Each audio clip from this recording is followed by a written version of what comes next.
We are on the verge of 1,000 followers on the Cowboys Report Instagram page. So go be that 1,000th follower at Cowboys Report IG. Link will be in the comments and the description of today's show.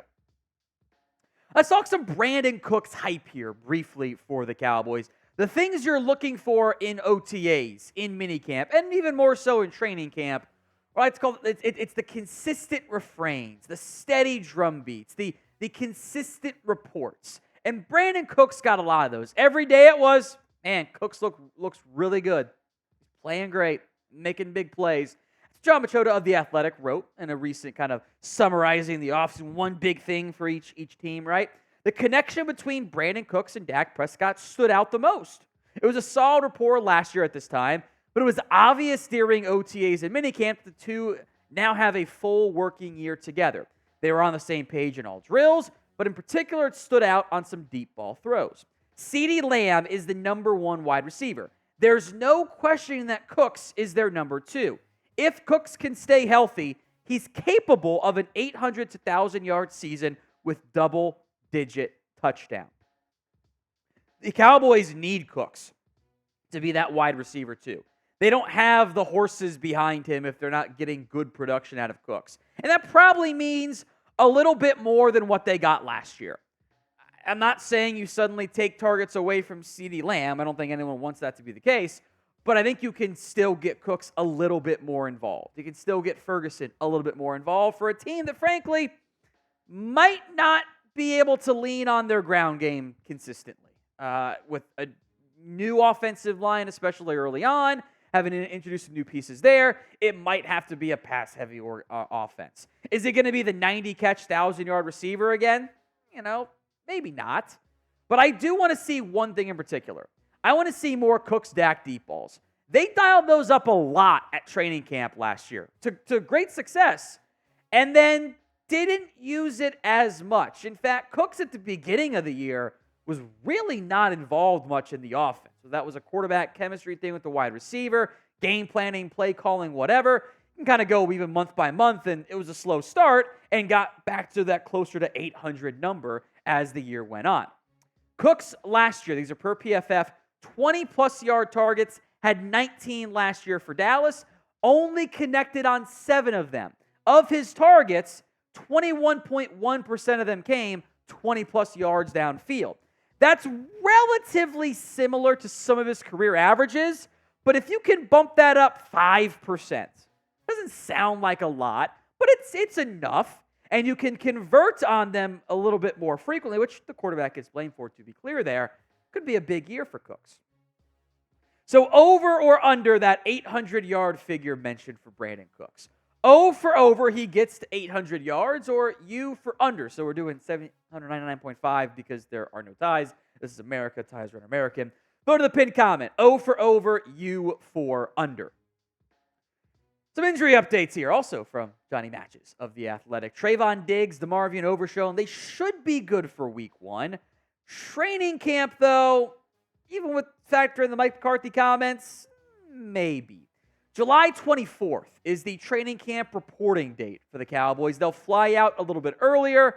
I would assume you don't have CeeDee Lamb on that flight. That's a whole different conversation. Here's what John wrote on those two.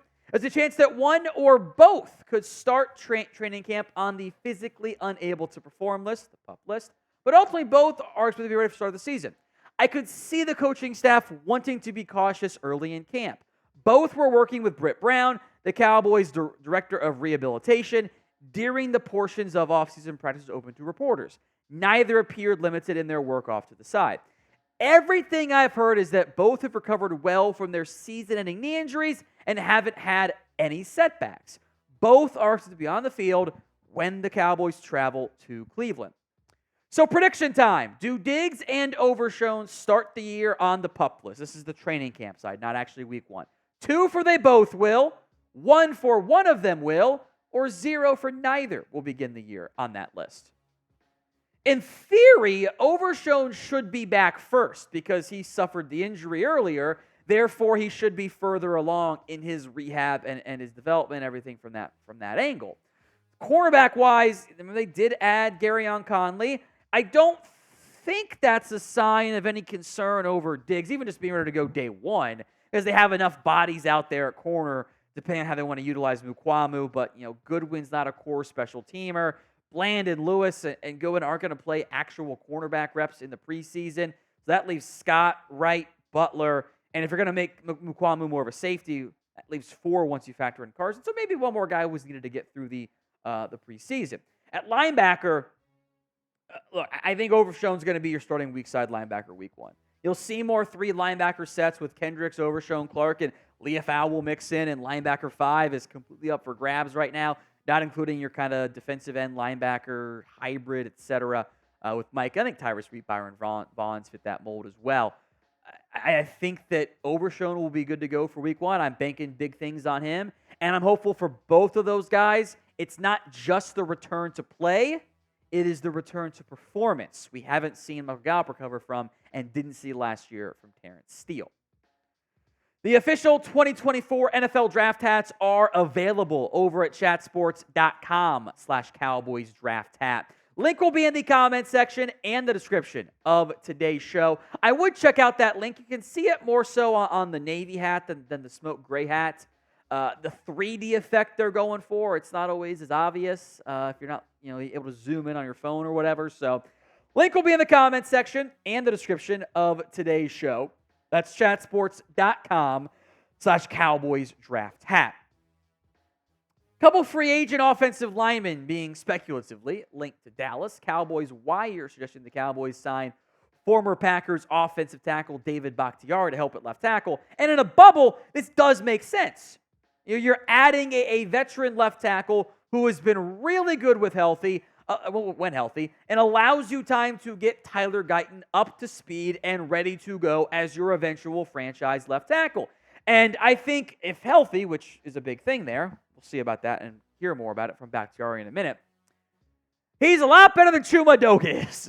Now, the bar's low, but Bakhtiari, last time we saw him semi-healthy was in 2022. He allowed 10 hurries all year. You can double that snap count to a more, full season's worth of reps. Still really good production at Bakhtiari. The issue is, for as much grief as we give Tyron Smith for being injury-prone, David Bakhtiari's played 13 games in the past 3 seasons. It's not good at all. Now, he says he's doing better in his Adam Schefter podcast interview, saying, quote, "My goal right now is just to make sure that I not only fully recover, but I can withstand and play the game that I want to play, but also play and be there for a team no matter what. I'm not a reliever guy. I am your cornerstone guy, someone that's not going to play in September, but in December and into February, and obviously, hopefully, for another couple of years." That is not a quote of someone who's like, I am happy being your backup. Backups don't call themselves cornerstone players. He wasn't saying about just playing in September, but December, and not ceding path and playing time to the younger guy behind him. So it makes some sense in terms of like Madden, of like, let's add the good player, but I don't know if he'd have interest in Dallas unless there was a more clean path to playing for an entire year as the starter. Now, if the Cowboys add some more pieces, maybe they'll do one more UFL player, or maybe they'll do some other moves as well. We've got you covered. Free Cowboys videos every single day. Do not miss out. Hit that sub button right now. There was this report from Adam Schefter I did want to mention, since we'd had a lot of conversation about the player. Former Cowboys and Dolphins free agent center Connell Emmons, coming off a season-ending knee injury, should be ready for the start of the season and is in discussion with multiple teams about where to play in 2024. He plans to pick his new team before training camp begins. We'll come back to that because it's always multiple teams, isn't it? It's always multiple that have interest in a player that has had no buzz around him previously. If you could sign one of these players, who would it be? DB for David Bahktiari or CW for Connor Williams? Williams last year, to the chagrin of many of us, was awesome for the Dolphins. He wasn't getting beat in pass protection. He was a really good run blocker for what they wanted to do up front. He played great. And then that knee injury was bad. I think it was worse. It'll come out as being, it was worse than just a regular ACL tear. I think there might have been a multi-ligament tear as part of that. This is a player we had discussed before the Cowboys did their draft process. The Cowboys drafted Cooper Beebe in round 3. They drafted Nathan Thomas in round 7. And, of course, they took the aforementioned Guyton in round 1. The Brock Hoffman role is what you would have had Connor Williams playing. When the Cowboys drafted Cooper Beebe, at least for this year, I think that pretty much ended, barring a bunch of injuries, any hope or possibility of a C. Will reunion.